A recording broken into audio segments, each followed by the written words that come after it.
Bonjour et bienvenue dans le Buzz Télé Orange TV Magazine. Alors notre invité est largement connu et nous fait surtout saliver. Je vous rappelle, il est avis aux amateurs de bonne chère et surtout aux gourmands. Il nous fait saliver. Il est chef pâtissier à l'hôtel Plaza Athénée à Paris, c'est depuis l'année 2000. Il est aussi côté télé juré, animateur mais aussi producteur. Il a inauguré à la rentrée dernière de septembre la Michalak Masterclass. C'est une école et une midi-boutique où on vous fait également saliver et vous s'approvisionner en douceur. On le retrouve surtout tous les jours en fin de journée. C'est à 16h50 sur France 2 avec l'émission Dans la peau d'un chef. Christophe Michalak, bonjour. Bonjour Philippe. Bienvenue dans le Buzz Télé. Alors, votre quotidien, je rappelle, dans la peau d'un chef a fait peau neuve et inauguré une nouvelle formule au début mars. Oui, c'est tout chaud. Ouais. Moi, je m'éclate, donc c'est mon gros kiff. Au début du mois, est-ce que vous avez trouvé finalement la bonne recette? Je sais que vous avez allégé, entre guillemets, l'émission. Oui, en fait, l'idée, c'est surtout écouter les auditeurs et savoir ce que veulent vraiment les gens. Et cette formule, moi, elle me plaît parce qu'elle est plus simple et surtout, il y a une vraie transmission. C'est-à-dire qu'on comprend de A à Z le plat du chef, on met en valeur les chefs invités. Et pour moi, le deal, c'était vraiment prouver qu'en 30 minutes, on peut faire une recette salée, une recette sucrée dans les règles de l'art. Sans se prendre la tête. Alors je rappelle, la formule doit vous permettre de vous rapprocher des 10% de part d'audience. Nagui, qui travaille également sur cette émission, disait en effet que c'était un peu l'objectif. Vous êtes plutôt près aux alentours de 7%. On franchit de temps en temps la barre des 10. Après, il faudrait que ce soit tous les jours. Mais bon, déjà, j'ai un top producteur. Il y a une équipe qui est incroyable aussi à mes côtés. Et je pense que c'est tout ça qui nous donne l'envie de se battre et de faire le meilleur, de donner le meilleur de nous-mêmes pour que cette émission soit un vrai succès. Mais pour moi, c'est un vrai succès. Qu'est-ce qui vous différencie fondamentalement de voir toutes les émissions qui se développent aujourd'hui à la télévision culinaire? Alors, je vais être très clair. Déjà, ce qui nous différencie, c'est que cette émission, c'est une émission écrite, produite et purement française. Voilà, c'est pas un format concept cloné, international. Voilà, et c'est très rare au jour d'aujourd'hui de s'affirmer à travers la télévision. Heureusement que France Télévisions nous fait confiance. D'ailleurs, les deux émissions que je fais sur France Télévisions sont deux émissions purement françaises, écrites. Ça sort d'un petit cerveau français. Je les ai coécrites d'ailleurs, enfin en tout cas dans la peau d'un chef avec Nagui, et on est très très fiers de ça. Alors, on vous retrouvera justement, c'est avant l'été, a priori au printemps, la deuxième saison de qui sera le prochain Grand pâtissier sur France 2. Le titre est un peu long, je le Là aussi, vous tablez sur de nouveaux ingrédients, sans jeu de mots d'ailleurs, pour renouveler le genre. Eh bien, en fait, on est vraiment extrêmement bienveillant. Et là, vous êtes juré d'ailleurs. Oui, je suis jury avec mes 3 autres confrères.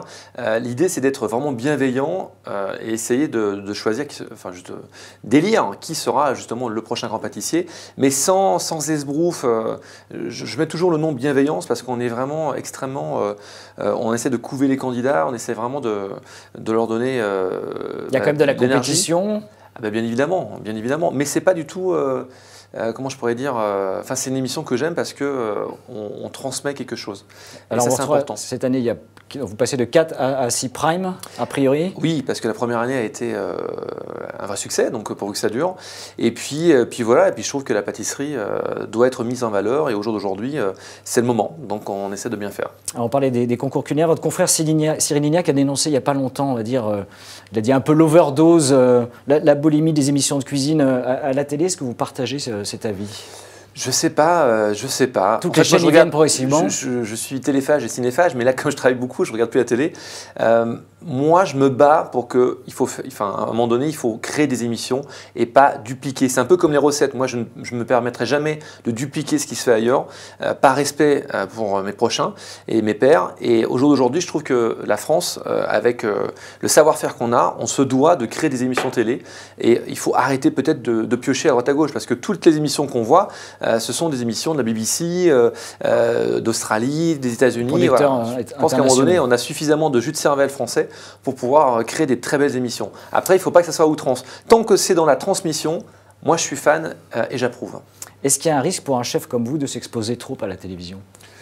Je vous le dirai dans quelques années, je ne sais pas. Moi, j'essaie de faire bien les choses et je le fais avec les gens que j'aime bien. Du moment que je m'amuse, je m'amuserai le plus longtemps possible. Et le chef qui vous épate le plus aujourd'hui? Waouh! Il y en a plein. Il y en a plein. Le tiers, c'est gagnant. Des jeunes chefs, Akram Benalal, que j'aime beaucoup, David Toutain. Il y en a plein, Jean-François Piège, il y en a plein.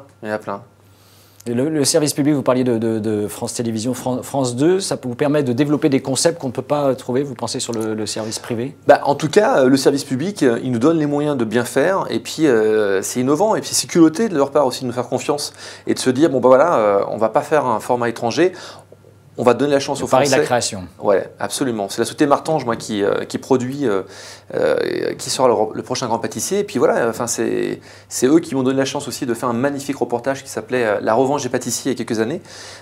Et c'est grâce à eux, justement, qu'on en est là. Et moi, je les applaudis, quoi. C'est grâce à eux qu'on se donne les moyens de bien faire. Alors, je rappelle, 16h50, vous êtes à un horaire stratégique. On a beaucoup parlé de la rentrée, de la bataille de l'Access Prime Time à la télévision et notamment de la case qui vous suit avec quelques déconvenus pour France 2, le départ de Sophia Aram ou Laurent Ruquier. Mais vous retrouvez moi, je veux préciser un truc. On a craché sur cette fille alors qu'elle est juste fantastique et juste super sympa. Et je trouve que à un moment donné, il faut pas appuyer les gens quand ça marche pas. Enfin, je veux dire, on n'y peut rien, ça marche pas à un moment donné. Et je trouve qu'on a vraiment décrié cette personne et c'est pas très classe. Voilà. Et le regard justement, vous portez justement sur cette bagarre entre, on voit notamment D8, Canal. C'est un peu nouveau pour moi parce que moi je suis un chef entre guillemets et moi mon travail c'est de transmettre et je ne resterai que dans cette façon de faire, transmettre mes valeurs, transmettre de l'émotion. Après moi j'ai un producteur en or, j'ai un mec que j'adore, que j'admire qui est Nagui.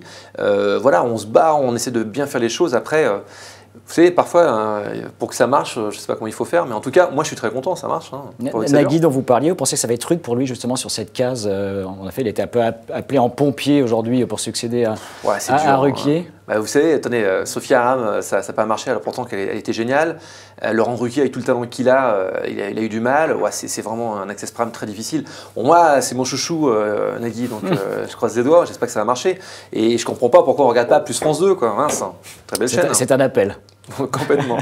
Je vous propose, Christophe Michalak, de découvrir notre rubrique Je regarde ou je zappe, un programme donc, en cours de diffusion à venir. Vous me dites si vous regardez ou si vous zappez. Je regarde de moins en moins la télé, malheureusement. Le grand journal de Canal avec Decaune depuis la rentrée, est-ce que vous l'avez déjà vu quand même? Quand je peux, mais c'est vraiment peut-être une fois par semaine.